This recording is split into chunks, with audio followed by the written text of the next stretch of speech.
And welcome back, everybody, once again to the PCS Summer Split. We are rocking and rolling. We've had some serious bangers already on the day, and we're hoping this will be another one as J-Team takes on Impunity. But before we get there, we do have to once again thank CTBC Bank for being our wonderful sponsor on the split. Now, Clement, Impunity. They have made some roster changes we will get to in a minute, but after 2 wins on the board last week out of 3, it does seem a little odd to be messing with success for J-Team. They're doing the expected as they keep swapping only in the top side. This team is coming off a loss, but it's up against PSG talent. Yeah, not too much of a loss right there in terms of J-Team. It was their first loss of the season, but hey, Gory's a really hard man to beat. On the flip side here, Impunity, interesting enough, as we talked about, this is going to be their sixth lineup so far in the PCS, and they're bringing in 2 new Korean imports in the top lane and in the support. We have Jackpot from Season 8 of the LMS. He's come back. Afro, coming back. The prodigal son has finally returned. And then you have Yushin, who's previously from NS Challengers and Griffin as well. Both of these are going to be Korean imports, which I think is an interesting move for Impunity. You know, they did have Top King in the past as sort of a touchstones for success, so maybe they're trying to emulate that once more. Yeah, and considering they had ICU that they're actually replacing, that is a little interesting to me, but we'll see if it works out. Maybe this is something they've been liking a little bit more in the scrims. For the J-Team side, of course, this is going to be a very tough customer. I think we've liked what we've been seeing from Impunity so far this split, currently sitting at 3-3. We talked about them in the same breath that we really talk about teams like Frank Esports, but J-Team is going to be a tough nut to crack. Let's take a look at their starting lineup. They will be running with Rock today, who has been starting against teams on the lower half of the bracket. Joining him, of course, will be Kongya in the jungle, Uniboy in the mid, Lil V, and Enzo. And, it flies under the radar, Clement. We were talking about the players earlier before the start of today's games, and I was like, I feel like Lil V is not as exciting. He's not as good as the other players. And then he just hit me with the stats. This guy is statistically the best AD carry in the league, but he's so quiet about it. I think he's been doing a great job. Lil V looks rejuvenated. He's winning his lane incredibly hard, which is not something I can say about his Woody days with J-Team. And also, he's actually playing the team fights quite well as well. A lot of the times, I criticize Lil V for being a little bit too timid in team fights and then going in and throwing Hail Marys without really needing to. I feel like this split, he's been playing far more measured. It's been a treat to watch him now sitting at 31 kills. Absolutely. Their opponents tonight, Impunity Esports. Well, our players in the top and in support role are so new. They're DLC. New challenger approaches, Jackpot and Yushin joining the team alongside Alex, Apex, and LZ. And yes, LZ is starting today. We have seen Onyx, a very veteran player. If you remember, of course, same player, slightly more letters to his name, had a very successful performance on Jinx a couple of times. But LZ certainly been no slouch, and this team certainly has not settled on a starting lineup. I really hope they settle into one sooner or later, because we are flying by into the split. We're almost at the halfway point, and it takes a while to get these teams to kind of come together. So I really hope that this is perhaps maybe their final try, and after week 4 we see some stability here. But something to note right off the bat is they actually have Jackpot and Yushin in the house. Something I was worried about is that they might have to be connecting from somewhere else. No, Impunity has gone all the way and brought him underneath the same roof. None of these remote shenanigans, but we will be comparing our mid laners. Of course, we have had a couple different ones for the Impunity side, but Apex does have the majority of the games, and you see things like the Azir, one of the few to still be playing the Vex, and also that Zillion game was a brilliant strategy in that final pick to help Onyx and just continue to keep him alive. But he's up against Uniboy, who is one of the hottest mid laners in the PCS, and I really do think a lot of it comes down to the fact that he's really branched out. Last split, it was kind of like Zoe, then Ari, a handful of champions that he was really, really good at, but it doesn't seem like he's had that issue as he's really stretched it out. Into picks and bans we go, though. We do see Aurelia and Aphelios on the blue side banned for Impunity. They've taken Ari off the board. Jackpot is known to be sort of that fighter player, and maybe J-Team are looking at an early Gnar as they ban away the Aurelia. On the flip side, we do have, I would say Uniboy is probably his best champion in the current meta. The Ari going to be taken off the board. as we've been seeing today, it seems like the jungle priority has been dropping for the majority of these teams. Both Diego and Wukong touched up a little bit in 12.12, and now it does seem to be the bot lane that is rising to the top priority for blue side. Yeah, Kalista locked in immediately for J Team. You'd think this is probably going to pair with something like an Amumu. We have seen Renata Glass from Enzo as well. As Impunity will go ahead and opt for their bot side too. That's going to be the Lucian, usually paired with the Nami, so Yushin should be likely to do that. We've had 3 different supports here, and guess what? They've all played Nautilus so far. Yushin may be the exception. Let's see, as they do instead opt for Corki for Apex. Oh, they better get the Nami at the 3rd rotation. Without the Nami, that lane actually goes into favor of the Kalista, so I think that one's pretty much locked up, and J-Team can think about how they want to play around that, because it's going to open them up for 2 bans onto the top lane and the jungler, so they already know about that, and I do expect them to pick a jungler here. If you pick the jungler, you force Impunity into a rather uncomfortable position of just playing with tier 2s. But no. Okay, we're talking about Blind Nara. There it is. I do want to talk a little bit about the Renata Glass too, because I think it was a bit of a slow ride for the PCS to adequately pick up this champion in the spring split. And I think Enzo, who had a bit of a slow ride in his transition to a support, has kind of found the stars aligning for himself. He's been one of the more successful players of this champion, and he has also been a big part of J-Team's success in this summer split roster. You were talking about how Lil V plays a little too passively sometimes in lane. Part of the problem was Woody wants to go aggro. Enzo is perfectly fine to sit back and relax. Like, this is a bot lane that has all the chill. I feel like Enzo and Lil V have a lot more synergy than the supports that we have seen in the past. Sometimes it's just a temperament thing. Maybe it's a communication thing, but these two have done far better in lane than Woody and Lil V have done in the past, despite Woody and Lil V having much longer history together. So, sometimes it does come down to the intangibles. This is an interesting draft phase from J-Team. I don't really see Nara as having that higher priority in most drafts. I feel like it's okay to wait a little bit while longer. I'd be pretty happy to, just snag up the Wukong a little bit earlier and ban the Diego. I feel like that's a much stronger draft priority. So we'll see what J-Team wants to do with it.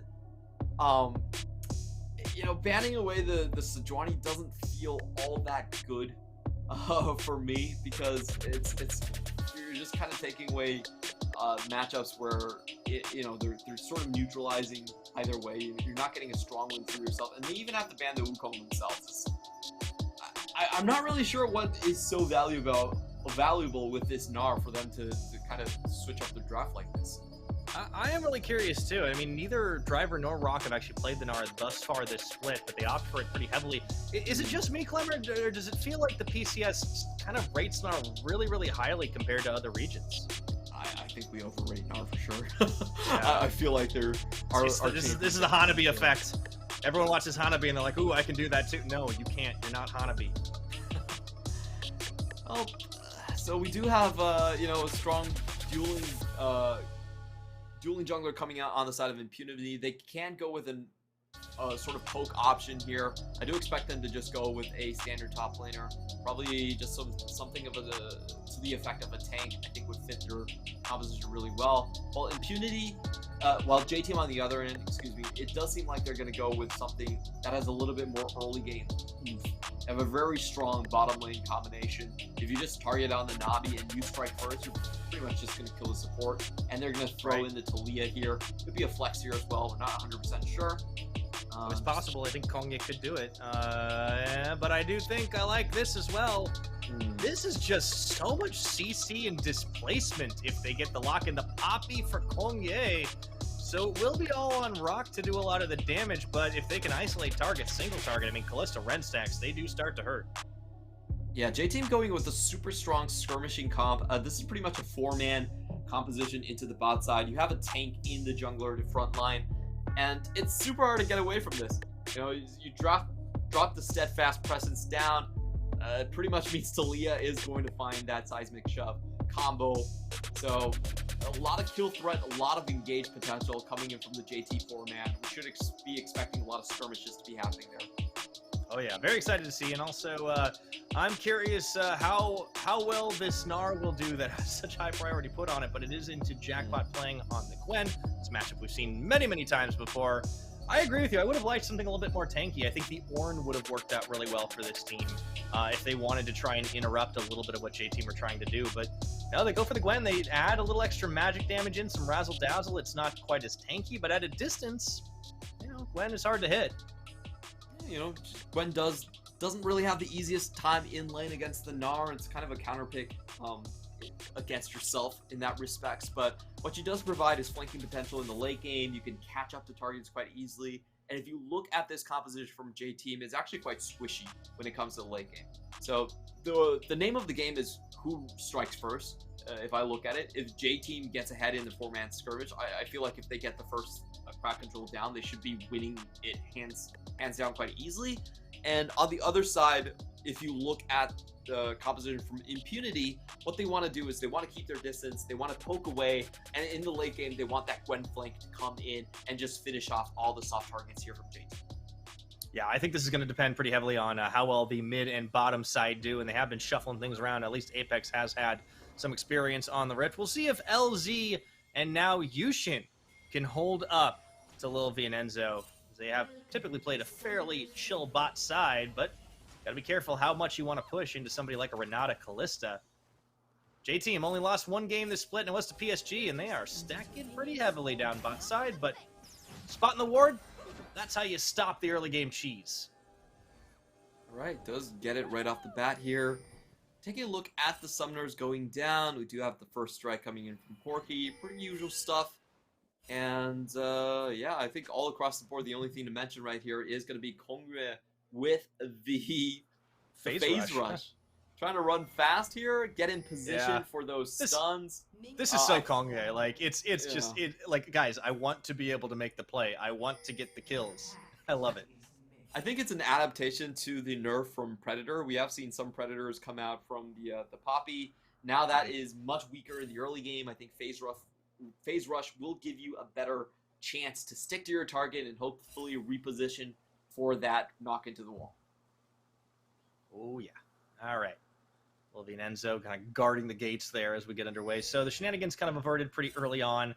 Let's keep in mind what we're going to want to watch. I think this bottom side, LZ and Yushin, they're like, where is everybody? Oh no, we're getting flanked, and the handshake comes out. Fuel goes through. Wow, instant exhaust into the cleanse. They really want to get the kills early, and Yushin's staying alive. All right, everything I said about how Lil V and Enzo are just the chillest bot lane, throw that out the window, because that was aggressive.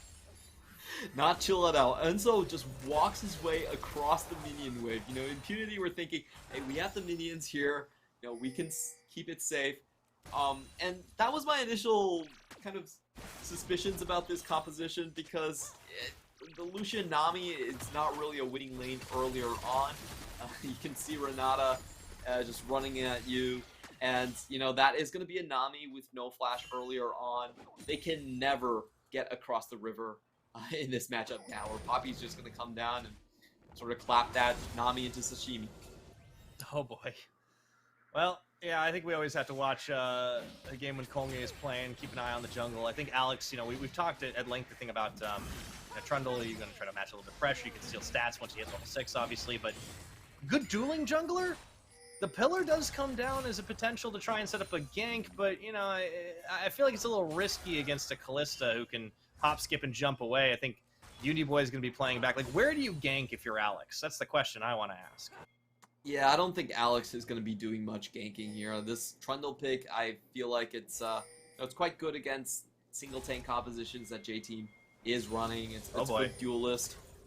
But Kongyue here and Uniboy at the same time. It's the 4-man. Alex doesn't make it here. They have to know something's up. Yeah, they see this vision. Alex is going to be making his way in. Steadfast presence into the wall bang, and first blood for Lil V. Teleport coming in a little late for Jackpot. LZ already forced to flash away. Seismic shove doesn't land. Doesn't matter. It's all zoning. And it's actually Apex that's teleported in here to clear the wave, which means J-Team have to walk out the slow way, but that's just fine. Yeah, that's an extra teleport down here, completely unneeded from Apex. He does pick up some extra minions, but I would consider that a mistake here. He's going to have a hard time transitioning back. He's going to have to walk all the way back here. While Uniboy can decide to just teleport back into lane. There's the ability there. So J-Team going off to a very strong start against Impunity, and unfortunately I just don't think Impunity planned out what they wanted to do with their bot lane on the early levels. Very strong response from J-Team, starting from the level 1 5-man into the bot side. Yeah, it felt like it was pretty telegraphed, but they still were able to close the gap nice and easy, and Konge just picks a target. You were talking about it. I don't know if I'm feeling sashimi that's been absolutely tenderized that much, but hey, you know what? Each his own, Clement. Konge picks himself a nice pair of boots up off the back of that assist, and critically, Lil V getting the early kill. Gonna start accelerating. I mean, look at the CS differential already built there, because LZ just hasn't had time to farm. 25 CS advantage already. Oh, you got the Zerker Greaves running you down. I had to do a double take. It wasn't Tom Kench, Like, I'm like, wait a minute, am I just getting jebaited by the Kench stand? I'm like, nope, this is Lucian, not me. This is actually happening, and it's gonna get somewhat worse. Early on, not a lot the Corki can do. We also have to remember that Apex did burn the teleport already, so the defense is not going to be there. They know exactly. LZ does not have flash, has relentless pursuit if he needs it, but they back away. They cede complete control of this bot side. Plate already taken. The 4-man squad not allowing LZ and Yushin to play League of Legends this game. Another play taken.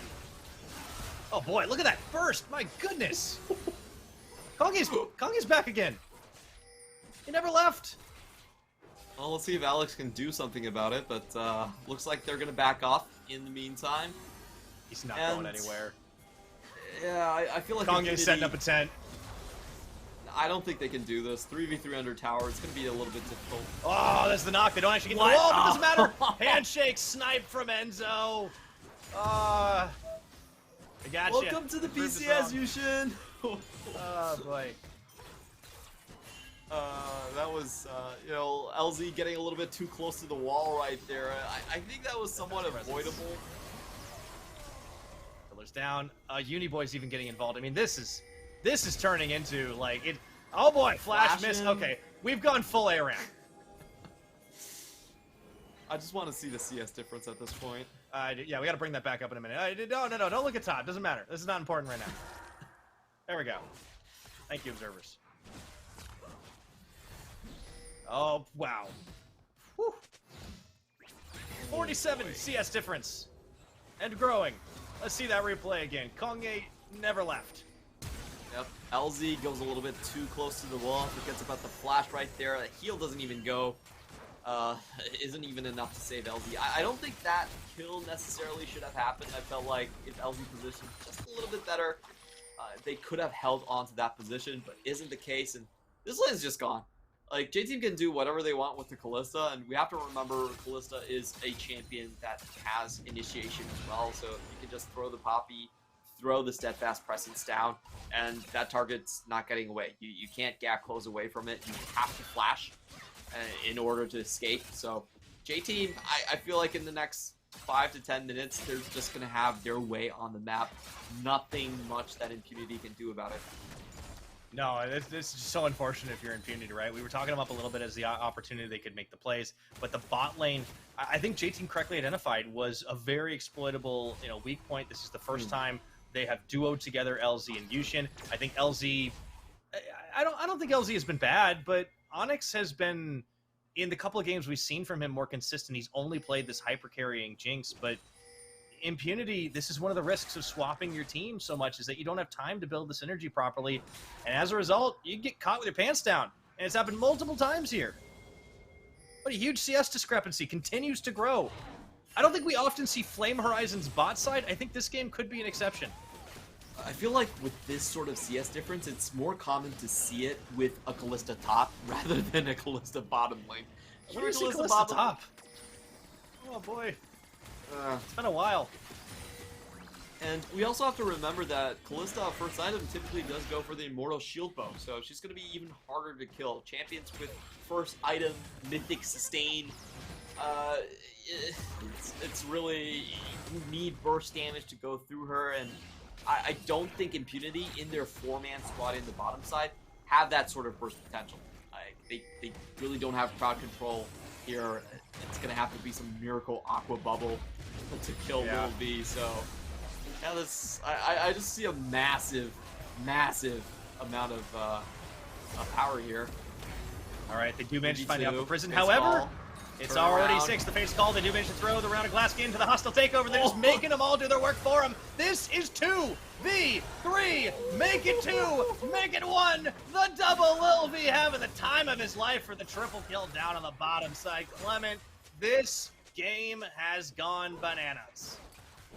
This game is over. I think we can put a cap on that. That's what I mean by bananas. It's the expiration date is just way too fast.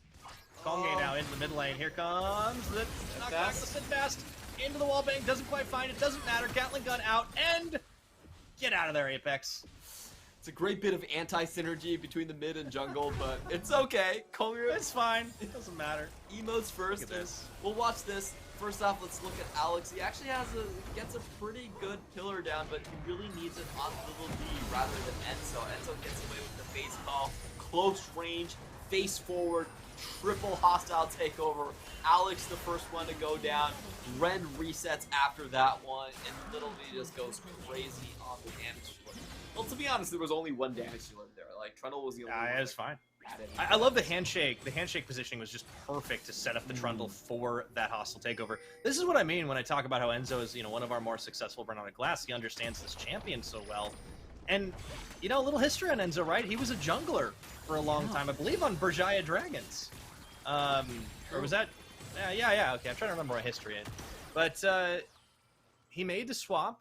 I think for a while, for a couple splits, we really talked about how he was a role swap player going into support, but he's really grown, really leveled up, and he loves these enchanters, so I feel like this meta works out well for him. And again, with Lil V, it just feels like these two are on the same page, and you can see just the clear difference, not just in synergy, but in skill, as it's 110 CS to 53 down on that bottom side. Lane's over, game's over. Yeah, sorry, Jackpot. I don't know if it's going to matter what you do this game, but you can try. Needlework goes in, Rock dodges most of it. Alex is up to the top for the first time this game. Meganar about to come up. Even Apex is here. But it doesn't matter. So confident right there. He actually walks forward just to get his Meganar a little bit sooner. In the meantime, J-Team has already taken away the Herald. Bot lane is completely open. Mid lane is about to fall. J-Team are going to be sitting on a massive lead, and I see a 20-minute parry. I feel like both teams are kind of playing towards that. Impunity might want to try and flip something when it comes to the Baron pit, but not before then. Speaking of flip, oh no, they just pinball Apex around. Doesn't quite go down here, but Rock gonna feel pretty good about himself. Just hops and Goomba stomps Jackpot. Well, I guess welcome to PCS. We saw that move from Hanabi as well. It's a really nice move. Nobody expects the melee hop. And I take it back, Rock. I guess you can do Hanabi things. But we did see a record-setting game earlier today. It was Duish team losing in 23 and 36. Thank you, Nightstar, for giving us the extra stats on that one, just to say that was, in fact, the record setter for the fastest game thus far in the summer. I feel like J-Team could be angling for a record of their own. I wouldn't be surprised. J-Team does like to play a bit spicy when they sense blood in the water. This is one of those games where they definitely could do so. I still think we're going to see some sort of a Baron play. We're going to watch the top solo kill again. Rock, we have to remember, he just walked away from a 1v3. He knows that Jackpot does not have the ultimate, and he's just going in to finish off the job. And Mininar came off the rage bar. Doesn't even matter. Let's see how he executes this. I want to see where he gets the hyper. Oh, He gets the over the minion Q, the boomerang to land. Wow, that's actually a really hard mechanic to make use of, but beautiful stuff from Rock. Oh, yeah, I guess Rock beats Scissors after all. Lil V now up on the top side. Nice. Thank you very much. I've been holding on to it, but it worked out really well here. Unfortunately, Jackpot just doesn't have much he can do, as the bleed over from how horribly that bottom lane went just completely turned up to the top side here. Jackpot had already been falling behind. Apex kind of lost out in the lane lead because Uniboy just continually wave clears. This is the thing, like Uniboy, we talked him up. He hasn't really had to do anything this game.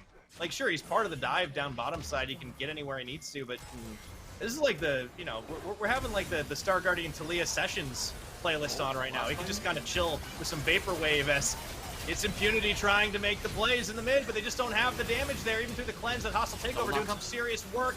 Kongye distracting, running interference. Impunity's play is foiled. And here comes Little V. This tower's about to go down. Impunity nearly spoils the perfect game so far from J-Team, but unable to close down on the damage. I think the main issue here is you can see how hard it is for Impunity to keep anyone in place. Yushin had to flash over to try and find the Aqua Prison for a kill to happen. It just doesn't work here. I feel like Infinity's only win condition is late game, and for the Rocket plus the Lucian culling to do a burst down. Like, without that, they don't really have a shot. They're super reliant on the flank from the Gwen as well, and that doesn't really happen until Gwen has some items here. Yeah, Gwen's working off a bargain bin at this point, and man, J-Team, 15 minutes, 8,000 and some change in the lead as far as gold's concerned, not to mention that first dragon. They've just been kind of taking it easy on dragon stacking. And Clement, there's not many games when every single plate gets taken by one team. J-Team did it. Oh boy. Well, that's like achievement nice unlocked. You know, we should get a pop-up on the Rift for that. That should be an extra award in and of itself, and it should go along with the MVP. It's like, I think there should be 2 extra categories: full plate awards and perfect game awards. Like, those I think if you get full plates and your opponents get, like, I mean, at that point, Impunity got 1 plate, and it was in the mid lane. I feel like if you get that big of a differential, your opponent's Nexus should just spontaneously combust. You win. That would save a lot of time. To be absolutely honest, it would. But you know what? Yeah, we don't want to deny people the finisher on this one. I mean, it's 60 minutes into the game. The perfect game is still on the table. Plates do not count. At least not if you're Impunity at this point. He'll be on the front line. Yeah, he's not really fearing anything at this point. Still keeping an eye out for the Flame Horizon. I mean, it's on the table for Lil V. Yeah, he's very close to getting it, and I just don't see any fight back from Impunity. As I've said, you really need hard crowd control to make some of this work. So I guess the person we should be looking at is Lucian. If he can find an Aqua Prison here, I think he's pretty much the only person that can make it work. Maybe Apex could get something with the package, but Enzo's got someone. Yeah, he does find the handshake, and in the wallbang, they find Yushin knocking up, and Rock is the one that claims the kill with the boomerang off the back of it. He's got Meganar up in a few seconds too, and the minion wave may not be there, but J-Team, they don't really need it at the moment. They can just keep moving all over the place. No jungle to take there for Lil V, but he'll be able to heal up off of Gromp, I would think. And then the dragon is J-Team's for the taking. Wash, rinse, repeat, Clement. It's feeling like one of those games. Yeah, this is going to be a quick one for sure. I think that's already been written in the stars. Little V with his build here. I love the second item, Ludon's Hurricane. You can't always go for this one, but I do like it because it gives you the extra wave clear, and you also get the extra on-hit damage, on-hit lifesteal from the Immortal Shield build. This is a great pickup if you are ahead. If you're ahead in the game, you can go into melee range. This is probably the best second item for the Callista.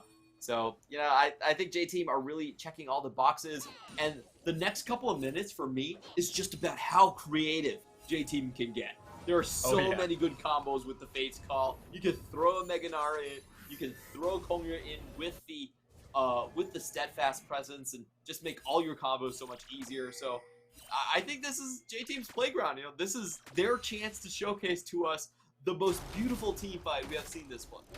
And I'm curious to see how much they care about the perfect game. Because a lot of teams will say, no, it doesn't matter. But sometimes, like, when you're feeling it, you're like, wait, they don't have any kills. They don't have any towers. Ooh. We'll see if it works out. But at the same time, yeah, I'm loving this. This is very clean from J-Team. It's been a lot of fun to watch them. Yes, they're styling on opponents that they just massively outclassed. And I think Impunity really need to reevaluate the number of roster swaps they are making. Because this is a team that was coming off of a 2-game win streak. And one of the teams they beat was Beyond Gaming. And then they make all these roster swaps, and it's a bit of a head scratcher. I don't think like Yushin or Jackpot are really a problem, but why mess with success? It does seem like Impunity's plan was to was to keep the roster going, try out different combinations before the Korean imports came and just settle on the Korean imports. That's typically how management decides on a game, decides on a roster, because, you know, Korean imports are a massive investment. Getting people at this point into Taiwan, setting them up, that's a long and difficult process. So I think that might have been the game plan. I do think that Yushin and Jackpot are likely to be the mainstays on this roster. But, you know, it's always a bit of a shock in the first couple games in the PCS, and we could see a bit of a learning curve. That's one way to put it. By the way, it's official. We got ourselves a bot lane flame horizon. Congratulations, Lil V, you did it. It's so rare to see bot lane as a flame horizon, because usually your opponent is also a ranged champion, and their AD carries are the most important carries on the team, so the team will try to funnel resources into them. Not this time. Not even range. It's also a Callista versus... This is Callista versus Illusion. Spears greater than guns. Just gonna say. True facts. True facts. True facts. Lil V's the having a Zulus blast. did make it work. Three level. Yeah, it's true. Hey, you know what? You don't need to max out technology level. I played enough Civilization to know that it doesn't always win you. Yeah, there you go. You know, sometimes all you need is spears and some will. So I think this is where you definitely see the Baron take just happen, because Callista also gives you that second smite, and you also have the Poppy to just knock people away with the ultimate. So it's good to know. I feel like J-Team can just go for it. Still on the board for not only a perfect game, but potentially a record setter as well. 20 minutes, almost 21. Oh, man, into the workaround. Uni Boy opening up with some burst of his own, and meanwhile, Jackpot's around the side looking for the lucky combination, but he will not find it. Deleted by Lil V. The flash into the Gnar, and Rock is just trying to hold it. Hostile takeover. They do not need the Baron. They're charging down the line. Clement, Little V, you're taking. Little V, no. Lil V taking the tower. I don't think he cares though, and they get the ace inside the base. 21 minutes, and we could be seeing our first perfect game in the PCS. We've had games that were absolute stomps. We've had decimations, but I don't think we've had a perfect game so far. This is truly the pinnacle of J-Team gaming. Strong lanes, great clean early games, and good synergy across the board. I feel like J-Team, this split, summer, they've really reached new heights. All right, well, let's see if Impunity can interrupt. Here comes the big wave. They do manage to take the Baron, but Jackpot's here, gets denied on the handshake. They get in, they get out, they take what they want, and they leave nothing for Impunity. But here comes the package bout, special delivery into the exhaust. No! Lil V with the godlike kill. They can't finish it with Kongate. The perfect game is foiled, Clement!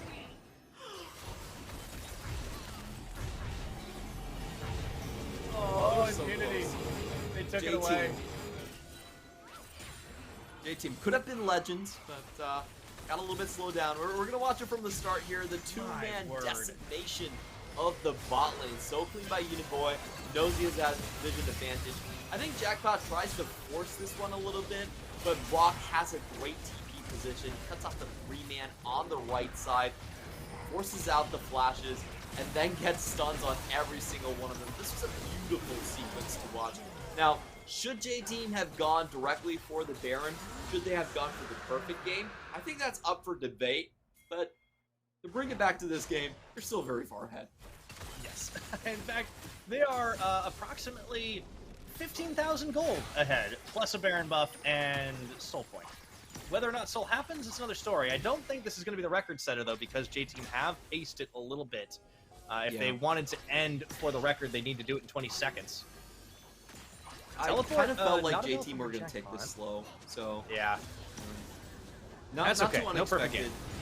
If you have the Callista, you typically want to play around the early Baron spike anyway, so I did think that this was going to be a 20-plus game for sure. And you know, J-Team do play risky, but they're not insanely crazy. You know, they have some of that G-Rex genetics in them, where it's about waiting until hyper carries coming online, but...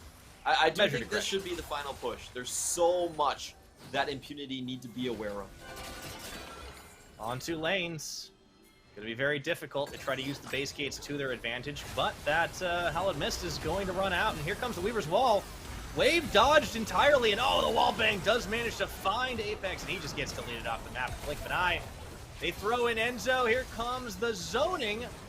Berserk there, hostile takeover, making LZ do the work for J-Team, and even Alex is caught in the mix of it all, as they just don't present a target on the J-Team side and going to start cleaning up inhibitors. That was a beautiful combo. Talia shutting off the wall. Kongyue just walking towards Apex because Apex knows that he's going to get stunned on the wall or it's going to be steadfast presence. So Apex actually walks forward in that situation and chooses his own death. It's, you know, it showed some agency there. Yeah, that's true. Sometimes it's important. You can see LZ really trying to find a kill off that culling, just not enough. Kongyue dancing around the edge of it. That's going to be Nexus Turret 1 falling the second soon to. It looks like we're in for the 25-minute game of Steadfast Presence into the Nexus, knocking Jackpot away from anything resembling victory. This game was over at 5 minutes, it felt like, but J-Team notched the final Nexus and take a victory. 6-1, only falling to PSG Talon this split. With Jewish Team and Sem9 opening up our week, I did not expect the most one-sided game to be this one. I honestly feel like Impunity, they would have their reasons to make the swap, and they would come in somewhat more prepared with their roster lineups. They just got absolutely decimated. Now, to be absolutely fair to Impunity, I felt like most of this game was just the bomb. You have a bad level 1, snowballs into a 3-3 versus 2-2 dive, and then the Talia comes in for more. You try the 3-man gank, it goes wrong. The game is pretty much over from that. You know, there was 4 sequences right there where, unfortunately, I just think that the bot lane from Impunity kind of messed up one after the other. Yeah, I think sometimes you roll a couple of natural ones on your perception check, and you're not going to notice when your opponents are right at your back. And I think Kongyue, Uniboy, you know, they built a composition to take advantage of you know, the lack of synergy that Impunity currently have on this lineup, and they really just never let go from the minute 1. But I think you're right. You know, they waited. They didn't necessarily over push, with a few exceptions. I think the chase in the base, that was a little too hyper aggressive. It did allow you know, some semblance of something, but I mean, really couldn't stop the Baron, couldn't stop anybody. You could just take the Baron. You could stop the perfect game, and you could take a Baron buff off one member, but that's about it. So the nearly perfect game for J-Team spoiled just a bit, the tiniest speck, by their own hubris. Now, I have to say, we could see a lot of this coming in the draft. I wasn't super happy with the Nard, but I don't think it mattered in the end. This was J-Team going with a super strong bot lane focused 4-man skirmish composition that had a tank in their jungle, that had priority in both their bot and mid lane. And on the other hand, Impunity were going for a very late game comp. They were going for, you know, we're going to outrange you late, we have this burst potential, and there was no crowd control on the bot side. So it made tower diving so easy.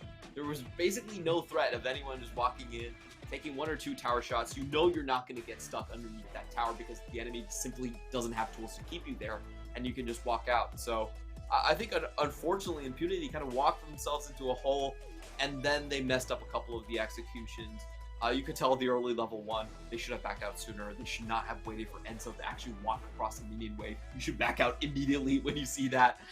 They try to overstay that. I think LZ made it a little bit of a mistake, you know, just walking too close to the wall. Didn't pay attention to the flash right there. He goes down.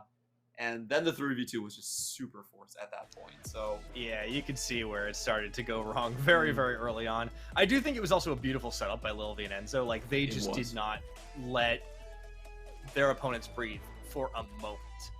Yushin, welcome to the PCS. It is very hard to stay alive here when you're facing off against Lil V and Enzo, and I think this duo have cemented themselves as one of the top in a league that is stacked on bot lane talent. Really impressive. I mean, J-Team start to finish, just really good look for this squad. Obviously, did get decided very early. All the same, I think we see why this squad has only lost to PSG. And admittedly, that was a bit of draft goofiness, I want to say. So I think they're trying to experiment. They're trying different things. And Enzo earns a massive MVP. Hey man, I think this guy saw what he did last week, and he's like, wait a minute, I can do that too. Incredible performance on Renata Glass. Love that level 1 Renata Glass sandwich coming in. You have your AD coming in from the river. You walk across the minion wave and you kind of herd the enemy duel. You make them confused as where your real positions actually are. You know, the Lucian could actually still be in the brush that Renata walked out of. So there's a lot of guesswork that goes into it. You take advantage of that hesitation and you punish him to the maximum. We've seen this being done in other regions. I've seen it a couple times in the LPL already, but it's super effective. And you can see J-Team planned from the get-go to make that work. It was level 1, you go into the brush, you get the wards down, you make sure they don't have vision. They have to guess in that early level. And I feel like this has been the J-Team motto this summer split. They just play through their super strong bot lane. It's not even about Uniboy and Konya anymore. It's just about Little V and Enzo smashing their way to victory. And that they absolutely did. Well-earned victory for that team. It really did seem over from the get-go. And hey, the only thing I got to do, I got to deduct a few points for, Clement, is I didn't see any bailouts, all right? I'm just saying, I feel like I needed more of that from a Renata Glass. His HP was too high. It doesn't matter if he never dies, so hey, what are you going to do? But I suppose he could have given it to Kongé. That would have been nice. Maybe they could have turned it. But nah, all the same, really fantastic play, not just from the J-Team bot lane, but all across the map. There's a lot to like from the squad, and I'm so excited to see what they can bring us going forward.